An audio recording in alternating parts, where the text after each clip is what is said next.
Ryan, you had a tremendous performance out there tonight. The crowd really seemed to be into it, and you're obviously wearing the battle right now on your face. So I wonder if you could give us your thoughts on the fight, and do you think it's a good prelude into you going to UFC, or is that not something you're wanting to do at this point? I think it was a hell of a fight, and obviously you can tell I was in a fight, and you know, I was just honored to be able to step in and fight against a guy like KJ that I've been watching for so many years, and then you know, to build up the self-belief during the course of training camp that I could go in there and not only compete with him but beat him, and then to go in on fight night and pull that off despite the game plan not working really at all for me. I got stuck in a kickboxing match with that guy. That's the last thing on earth you want to do. You know, so to come away with the win after all of that is great, and I'll wear these 2 black eyes proudly. That guy's a stud. You know, so this is a great next step for me. I saw it as a big step up, and I rose to the occasion, and you know, I'm ready for what's next now. Is there any guy in UFC that you'd like to fight? Anybody that you'd want to call out or have a fight with? I want to take a break and relax and rest up now. So I've got my sights on no one, and just looking forward to hearing what the promotion has in mind next. All right, thanks. For Nate, how's your leg feeling? It's not good, man. It's a little swollen. Were you expecting him to be that tough? Yeah, I mean, I knew he was going to be tough. I came ready, man. I fought hard, and you know, during the fight, I even felt like the better athlete. I just, you know, I guess I wasn't prepared for the leg kicks, and you know, that's pretty much all he was really catching me with was the leg kicks, and I won the fight, and you know, he fought his heart out. He came with nothing to lose, and you know, we both fought hard, but he walked away with the win, and you know, I feel like he deserved the win, and you know, I just got to go back and go back to the drawing board and you know, figure out why I lost, work on it, and improve myself. Do you have any idea what kind of damage the kicks did? You know, it's just I'm assuming it's just bruising and swelling right now. During the fight, I felt it a little bit, but you know, I didn't feel like it was keeping me from doing what I wanted to do. But at the same time, it was definitely scoring with the judges, and I'm definitely, you know, it hurts right now. So. And did your corner tell you to maybe switch stances so that you wouldn't leave that leg out front? No, you know,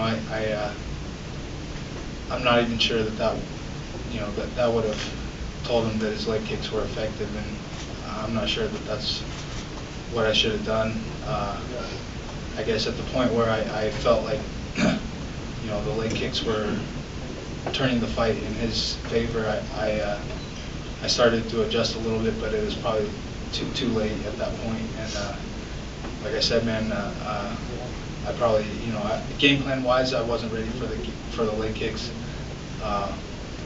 and you know, I really believe that was what lost me the fight.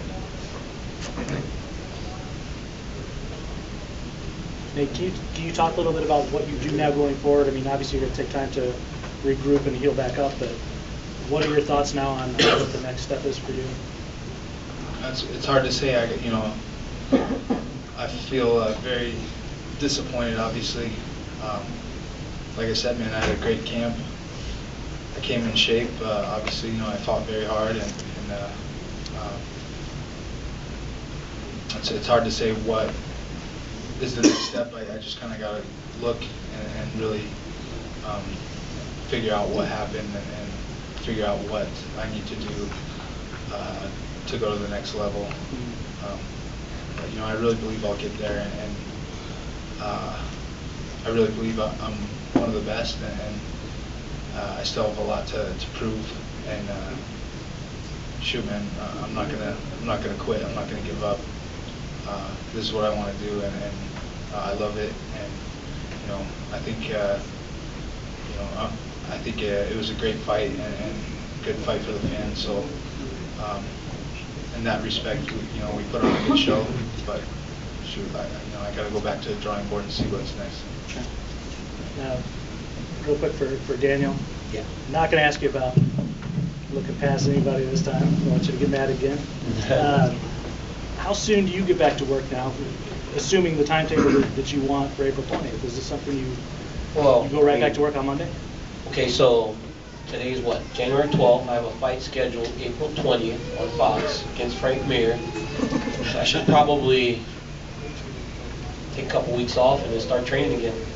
But when I'm taking time off, I got to be running, still working, you know. So how many weeks is that away? You know, somebody's gonna have to tell me, and then I'll get right back to work. Put about 8 weeks in for him, and then hopefully get through the fight healthy again. But I mean, this is a great situation for me because now I'm going to get to fight more than once in a year. You know, I've been long breaks in between my fights, so I'm excited. Just real quick, are you excited about this next opportunity? Because there's been a lot of drama, obviously, about what's going to happen with Strikeforce and what's going to happen with Strikeforce's fighters. Are they going to go over? Are they not going to go over? You know, you in particular had the layoffs that we talked about, but are you excited to have this in the rearview mirror? Obviously, you weren't looking past Dion, but are you excited to just get this out of the way and move on? Well, I mean, you know, a lot of times your athletic career, as I've said, it's in chapters. You know, my wrestling career was one, and you know, I started in Strikeforce, and I enjoyed my time here. You know, if I would have stayed in Strikeforce forever, I would have been okay with it. You know, but now that it's done, I'm gonna head over to the UFC and hopefully just be more busy and more active. I mean, I'm old, man. I'm 33 years old, and I just started, you know. So I've got to get busy and take advantage of my athletic prime, you know. So not happy that it's over because, you know, really didn't. Just outside of the delays, it didn't really affect me much, but it just gives you time to get better. So you can always kind of spin things into a positive. So.